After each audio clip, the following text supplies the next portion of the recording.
All right, hi everyone, welcome and thank you so much for joining us. So I'm going to invite our first speaker, our director of Toad People, Isabelle Groc, to join me here. Hi Isabelle, thank you so much for sharing that film with us. I think it was stellar. Yeah, thank you everyone joining us tonight. Okay, so we do have a few questions for you while we get some other audience questions coming in. For starters, it's been a few years now since the film was released. It came out in 2017, I believe. So would you say that there's been an improved awareness of the toads and other endangered species in the area?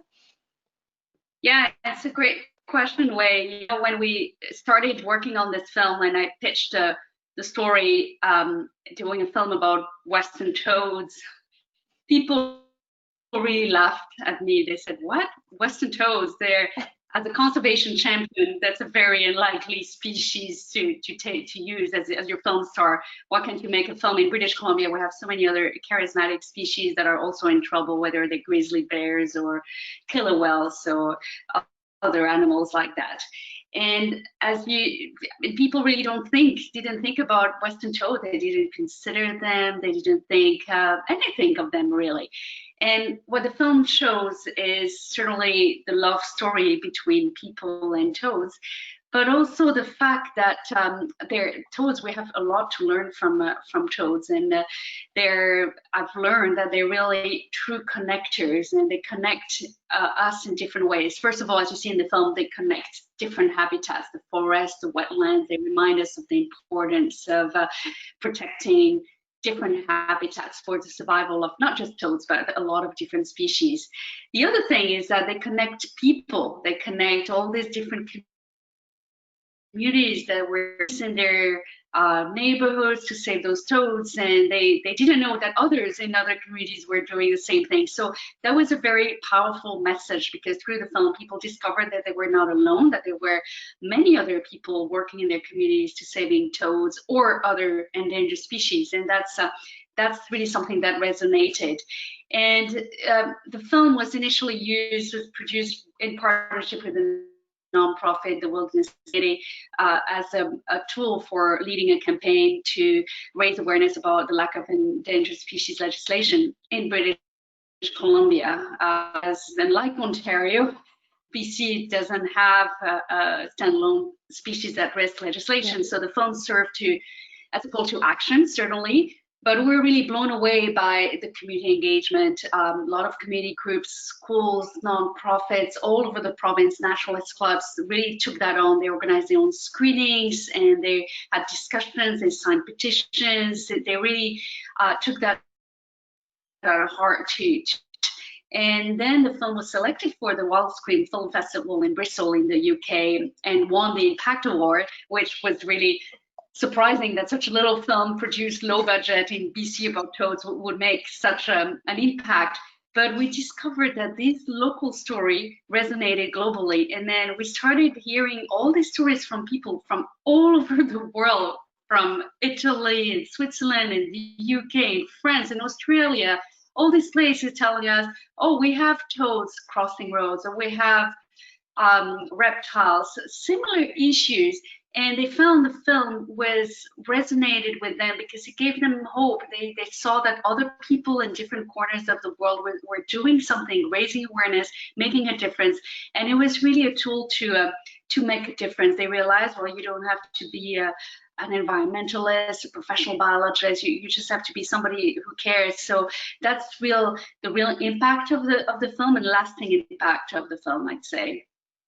Yeah, I think that is definitely an amazing takeaway. Like you said, like realizing that your neighbors are also concerned with this issue, and there are other people in your community who are willing to contribute to it. So I guess that kind of leads to our second question. We know that there are all these amazing people who are contributing to local conservation, but how can we change the attitudes of people who have no interest in conservation? Like the film shows how people, ignore detour routes or they pull down signs. So what factors contribute to that kind of behavior, and how can young people minimize those? Yeah, it's such a great question, because obviously not everybody is on your side. I mean, you can spend a lifetime trying to change people's minds and get people to pay attention to the issues you care about, whether it's toads or other endangered species or saving a local wetlands. And you know, when you're on the other side and you encounter people that don't care, well, will drive over the toads and don't listen to you. And you know, when I think about that, how do you deal with that? And especially as a young person facing this, having these encounters with people who don't care, don't want to change, it can be very demoralizing and unsettling, certainly. And we see in the film volunteers, we hear from them and trying to coming head to head with these people, what they didn't want to change, didn't care about toads, and how do they deal with that? And then, you know, I go back to some extent to Jane Goodall, who always have tried for decades to change people's minds. That's all she does, really, and does do it so consistently, with so much obstination. And she talks to a lot of young people how to follow in her footsteps.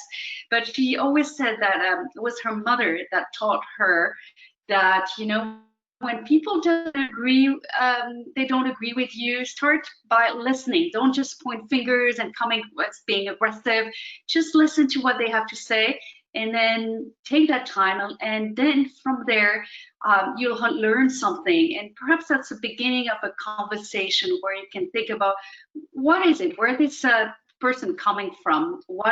How can I change their minds from where they are? What's in their interest?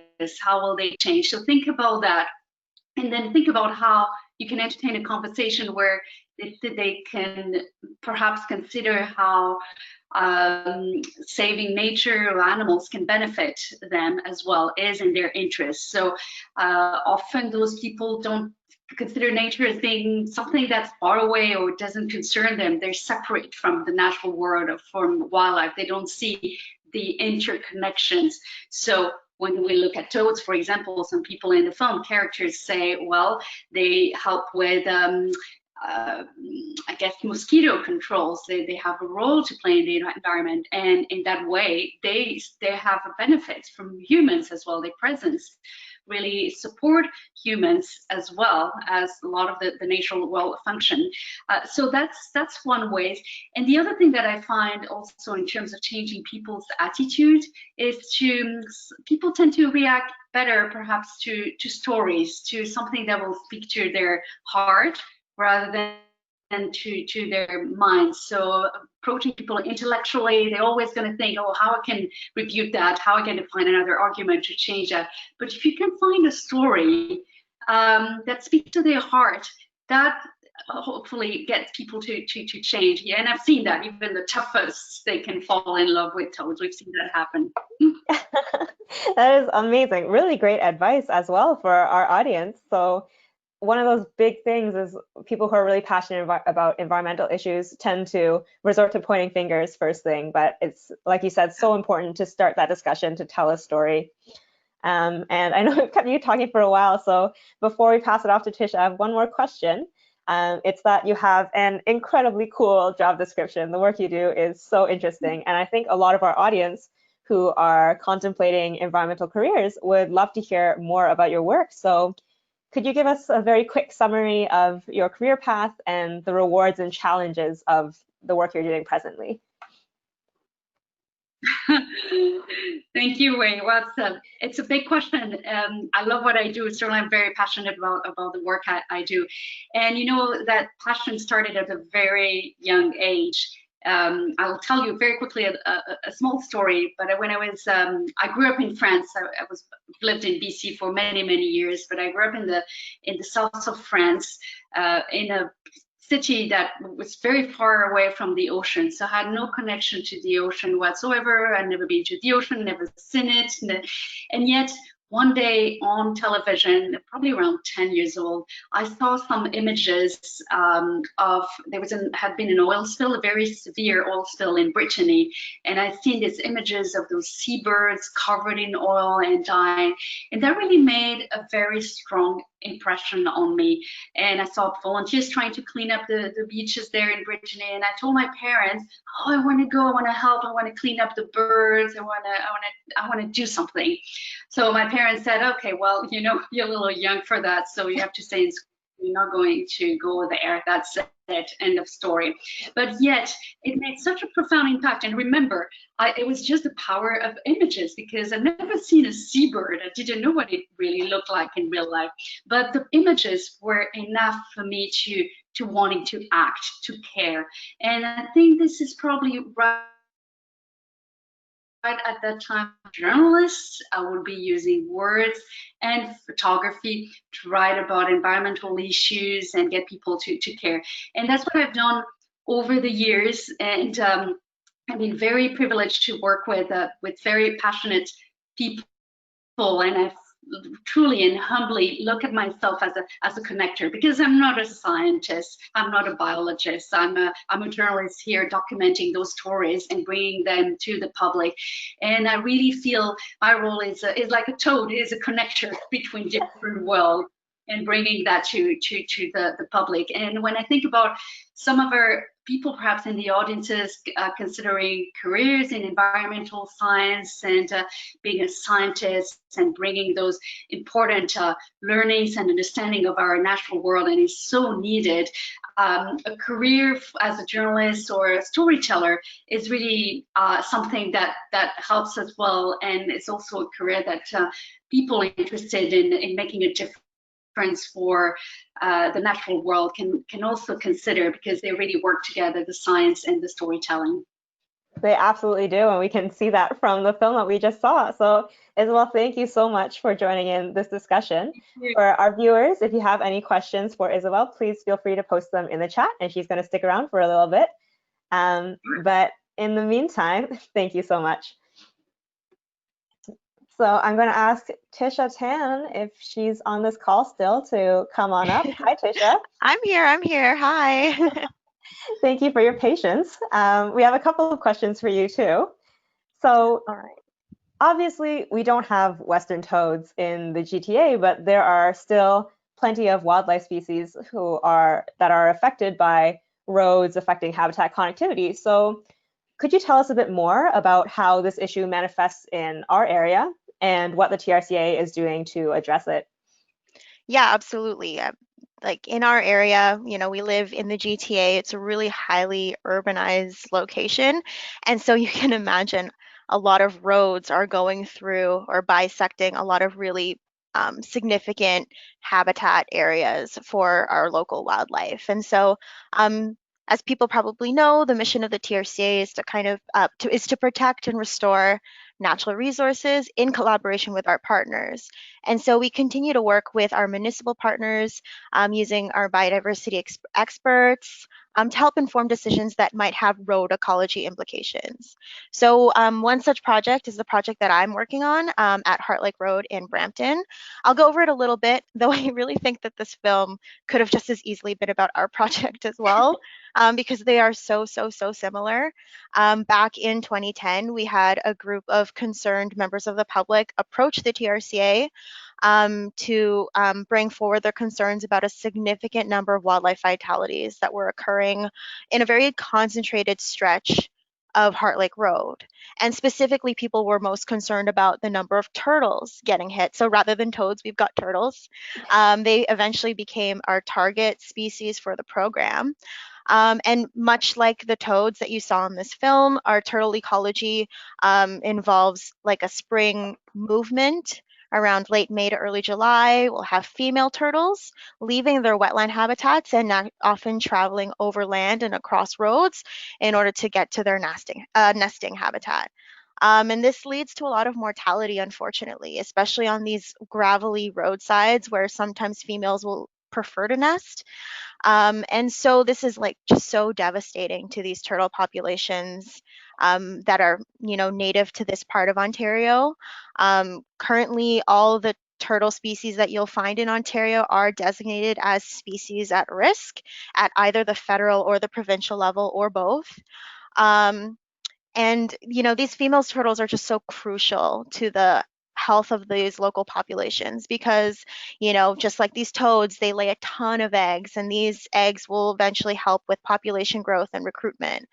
And so just because this is such a huge concern, the TRCA was able to bring in or actually begin a partnership with our community members, the City of Brampton, York University, the Ontario Road Ecology Group, and we implemented a road ecology monitoring program, just like you saw the scientists doing in this film as well. So we provided the tools and the resources and, the safety protocols needed for our citizen scientists to monitor the road safely, looking for these, wildlife vehicle collisions. And then they would record data that would be used eventually to just inform management decisions on how we watch over the road. And actually, since I'm talking about our citizen scientists right now, I just want to give them a huge shout out. I know some of them are watching right now. They've spent so much time and energy, volunteering, putting it into this project. And it's not an easy job. They are just as passionate as the people in the film. It can be super, super disheartening because, these people care so much about the local wildlife, and yet they have to spend days and hours walking up and down this road looking very, very closely at the carnage. It's really not easy. And they were and they still are just so committed to doing this work for the environment.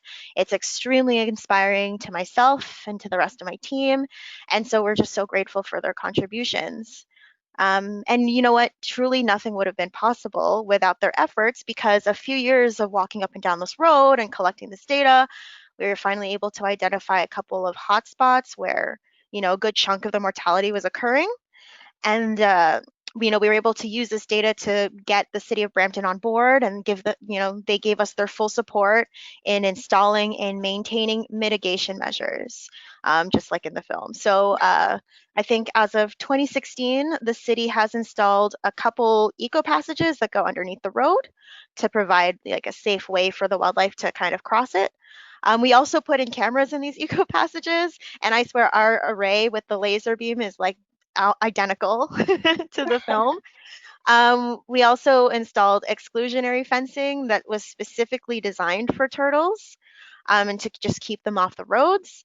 And then because we're cutting, we're limiting access between the two different sides of the road, we put in turtle nesting beaches on the west and the east side so that the turtles who are crossing to look for nesting habitat would have an alternative kind of safe area to do though and to do so instead. Um, in most recent years, we've started to kind of shift our focus a bit to the protection of the actual turtle nests instead, just because these mitigation measures have been implemented and have been solid for the past couple years. So right now, our citizen scientists are currently helping patrol nearby areas in search of nesting turtles and turtle nests, so alive turtles this time. And then they'll install nest protectors in order to prevent raccoons and other predators from eating the eggs or destroying the eggs. We've also partnered with a local high school to help us. This is one of my favorite parts of the project. They help us create 3D printed models of our snapping and painted turtles, which are the ones that we see most often in this area. And we've installed these really cool models on our nesting beaches in an effort to kind of entice the resident turtles to use them for nesting. And we've got cameras set up, and like some of the images and videos that we've captured show like turtles and other wildlife interacting with these models. So we're really, really hopeful that it will get them to use this alternative habitat. I could go on and on and on about the project, really. But it's really just one of the few road ecology projects that staff at the TRCA are currently working on. I know there's one that looks at roads that intersect streams, so these road stream crossings throughout our jurisdiction, just to see if the level of road mortality there is higher than in other areas. And there's also a study that just started very recently and is currently ongoing that is targeting endangered Jefferson salamanders. It's based out of our research and knowledge management group. So yeah, just some of the really cool projects that the TRCA is working on to help with species conservation.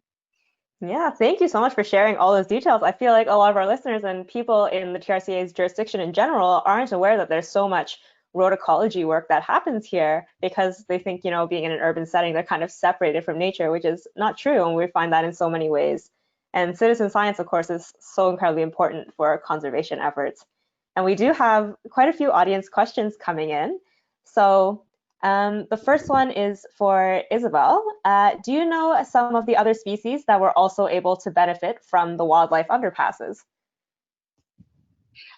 Yes, there's lots other amphibians as well, the frogs, as well as snakes, salamanders. So they were certainly all of this. So the project really targeted toads, but it's not just toads. There were several.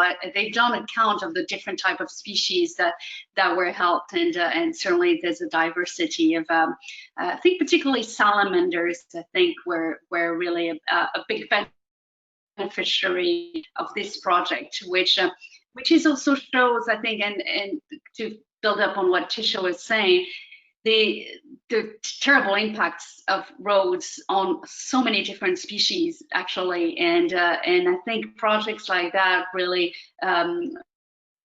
help raise awareness about road and road mortality and how it impacts so many different species. In British Columbia, they've done some studies on the rattlesnake, actually, species that we have, and they've seen that even low impact roads have really impacted the local populations of rattlesnakes so much that they could actually drive those local populations to extinction. So certainly when you put those mitigation measures, whether you're concerned about one, particularly the toads, it helps other species as well. And the ones that you mentioned, rattlesnakes and salamanders, are often also like really overlooked because people don't consider them as like very charismatic animals, but they do contribute so much to those ecosystems. Our next audience question is for Tisha. Someone says, sometimes I see turtle eggs in the gravel that are dug up by coyotes, and I would like to help protect the eggs, but don't know how to tell where they're laid. So do you have any tips for how to spot where they lay the eggs or what to do when you find eggs in this kind of scenario? Yeah, that's a tricky one for sure, just because like in our first year of turtle nest monitoring, we did get a lot of false positives and when it comes to kind of searching for these eggs. And so we've kind of had to sort of tackle that challenge. The easiest way is to catch the turtle actually doing the nesting. Watch her from a distance. Don't get too close because, these female turtles get spooked really, really easily. And if they get spooked while they're laying, they'll give up, they'll move on, they'll waste a lot of time and energy looking for a new spot to nest, and sometimes they'll just give up and not even nest and become egg bound. So the easiest way to do it is to actually come across the female turtle while she's nesting. Nesting season typically begins like beginning of June, so that's when you want to keep an eye out. Um, um, if you've seen an area that looks like it's been recently dug up and you know that turtles have nested there in the past, the thing about turtles is they're really loyal to these nesting habitats. If they were able to successfully nest in a spot before, they will tend to come back year after year after year. So once you've identified those areas, it's pretty simple to keep an eye out around the same time of year, and you'll typically be able to identify the spots again. But yeah, if you see an area that looks like it's been, recently dug up by a turtle, a female turtle laying her eggs, I just use my hands and I will very gently dig down, like layer by layer by layer until I find the eggs. And then once I find them, I cover them back up, make it look like it was before, and then I install like a little cage, or some people will use upside down hampers or upside down wicker baskets, something that they can put right on top to kind of cover the area where the nest is. I would stake it down because raccoons are crazy and they will use their hands to yank that stuff up, and then leave it on for anywhere between 2 to 4 weeks. That's usually enough time for the scent of the female to fade from the nest. And then at that point, you can remove the protection, um, because then the raccoons and other predators wouldn't be able to find them anymore. The nest protectors that we use at the TRCA, or that my team uses, has little cutouts off the sides. So that allows us to keep the cages on until September, when the hatchlings will start to emerge. So if you have something like that, then by all means, like, you can leave it on for until the hatchlings, come out. It's really, really easy to make them, so you could just Google online and try to find like a tutorial to make them. But yeah, that's mostly those are kind of the little tips and tricks, and we're still learning when it comes to turtle nest monitoring. It is a challenge. These turtles are really, really sneaky. So we're still learning, and that's going to come with time for sure. But those are just some tips that we've been using. And if people want to learn more about that, they can volunteer with the Heart Lake Project. Yeah, absolutely. I And am always looking for volunteers. and if anyone's interested, you can find more information on the TRCA website as well. So our next question is for Isabelle, and it's a multi-parter, and so there are a few things here. First, why did you choose to capture this story of toad people in particular? Like, what caught your interest in this issue? And someone's also looking for an update. They want to know, did they manage to stop the logging in that area? So on the first part of the question, why toads and why this story? We were actually a few years ago filming another species, a plant, a very rare plant in that same area, called the phantom orchid, an endangered plant that is very rare and can be underground for many years, 17 years. So when it emerges, you will go like, wow, let's go and sit. While we were there filming in that area, somebody said, oh, are you aware of this incredible phenomenon, this migration, very unique migration of western toads? It's just nearby. You should go and check it out. And we thought, okay, then I became really curious about that. So I decided to go with a videographer, and we went. And what we saw there was carnage, all these toads dying on the road. So it was really sad. But what we also saw on the side of the road is people doing something. They were trying to talk out to others. They were actively engaged in trying to save those toads. And so we started talking to them and realized that there was a story that combined people and animals, which is something I was really interested in. And then we met the Clegg family, which is, to me, was very inspiring, because here is a family, local family, involved in conservation over several generations. So it starts with Dick Clegg, who had a passion for barn owls in his area and wanting to do something to save them. And then Steve Clegg, interested in amphibians, and now passes on that knowledge to his own children. So to me, this multi-generational model of conservation was something very powerful, and a model. So this is what led me to wanting to do this, actually. So the story of not just the toads, but also the story of people involved in that. In regards to the second part of the question, the fight still continues. We still don't have endangered species legislation in British Columbia, so it's something it's an ongoing process, and it's not just about the logging and destruction of habitat. It's not just about the caribou and all of these different species that are faced with the same issue of losing their habitat to logging, resource extraction. So until we have legislation in place, I'd say it'll be an ongoing process. So yeah. Yeah, that is always a story. It's like it's never on this short time spans of the stories that we can tell, right? This was produced again in 2017, but 3 years in terms of legislation is nothing.